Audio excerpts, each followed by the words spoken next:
Bonsoir à tous, bienvenue à l'Alliance. C'est une soirée euh, où nous accueillons, préparons l'Ironman, nous interviewons des athlètes français ou alors francophones. Nous avons eu le plaisir d'interviewer déjà le docteur Thomas, le docteur Wright également. Et là maintenant, les meilleures choses pour la fin, on va interviewer le docteur Wozniak. Elle va nous dire un peu ce qu'elle fait et la position qu'elle occupe au sein du département à l'Université Nelson Mandela à Port-Elizabeth. Bonsoir, docteur. Bonsoir, mademoiselle. Alors, est-ce que vous pouvez nous dire la position que vous occupez à l'Université de Nelson Mandela à Port-Elizabeth? Oui, bonsoir à tout le monde aussi. Oh, bonjour, peut-être plus tard. Je suis la directrice de l'école de langue, médias et culture. Ça veut dire c'est 4 départements où on fait la littérature, la linguistique, ainsi que le public relations et communication. Et dans la région où vous êtes occupé vous-même, c'est la vidéoproduction et aussi le journalisme. Donc c'est un plan assez large. Alors, comment ça se fait que... Alors, docteur, j'assume que vous êtes sud-africaine, hein? Alors, comment ça se fait que vous parliez aussi bien le français? Bon, quand j'étais étudiante dans l'école allemande, parce que mes parents sont de l'Allemagne, j'ai fait le français à l'école et puis j'ai continué à l'université au Cap. Et puis j'avais un professeur de français qui parlait très très mal anglais. Donc on a dû se supporter en français parce que sinon on n'aurait rien compris. Alors, docteur Wozniak, pourquoi le français parce que si je ne me trompe pas, comme seconde langue à l'université, on a l'anglais, on avait l'allemand, mais plus maintenant. Mais le français, pourquoi le français à travers toutes les autres langues latines qu'on aurait pu avoir à l'université? Pourquoi le français? Le français dans l'Afrique du Sud a une vieille histoire. On a beaucoup d'écoles qui ont la matière de français, qui ont beaucoup de matriculants, ça veut dire les gens qui font le bac en Afrique du Sud. Et donc, il y a pas mal d'étudiants qui arrivent dans l'université avec le français déjà. Et pour la plupart maintenant, parce qu'il y a aussi beaucoup d'écoles qui n'ont pas le français, il y a des gens qui veulent bien apprendre une langue étrangère.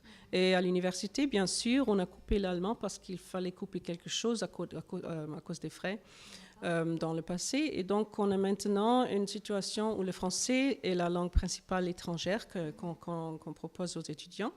Et maintenant, comme vous savez bien, il y a une soixantaine d'étudiants qui commencent chaque année. Et pour nous, c'est très bien parce que les étudiants se rendent compte que l'Afrique, c'est bien sûr à moitié francophone. Et en plus, le français, c'est une langue très importante dans le monde.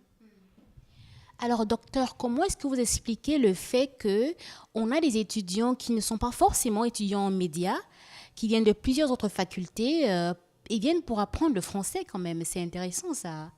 Je trouve ça assez naturel parce que si on veut partir dans d'autres pays, il faut quand même une langue étrangère au minimum. Et le français, c'est très évident parce que le français, c'est important dans le monde. Il y a beaucoup de diplomates qui parlent la langue. Puis en Afrique, il y a beaucoup de gens qui le parlent comme langue maternelle, comme vous d'ailleurs. Et on a beaucoup d'étudiants de l'Afrique plus large que l'Afrique du Sud qui sont francophones et qui viennent faire leurs études chez nous. Et en plus des autres matières, les gens vont en échange, ils ont des programmes dans d'autres pays. Et moi-même, j'avais fait le français à l'université, à l'Alliance française, et j'avais profité très bien de ces occasions de voyager à l'Alliance française de Paris et de rencontrer des autres professeurs de français des autres pays, de la Pologne, de la Russie, de l'Amérique du Sud. Donc, c'est vraiment quelque chose qui ouvre le monde. Ben, merci, hein, docteur. Peut-être pour terminer, hein, un petit mot de votre part en tant que directeur aux étudiants qui vous regardent en ce moment. Oui, je suis très fière d'avoir vu tous les étudiants ici interviewer les athlètes pour qui j'ai le meilleur de respect parce que moi-même, je n'arriverai jamais à courir si longtemps, à pédaler, à nager si longtemps. Mais pour les étudiants aussi, vous avez fait un bon choix. Vous avez fait un bon répertoire à apprendre le français. Et je vous souhaite que vous continuez, vous placez devant les caméras, pas seulement devant la caméra, derrière la caméra. Et je vois que le français, c'est pas seulement la langue et la littérature, mais c'est vraiment quelque chose de pratique avec lequel on peut se bouger dans le monde.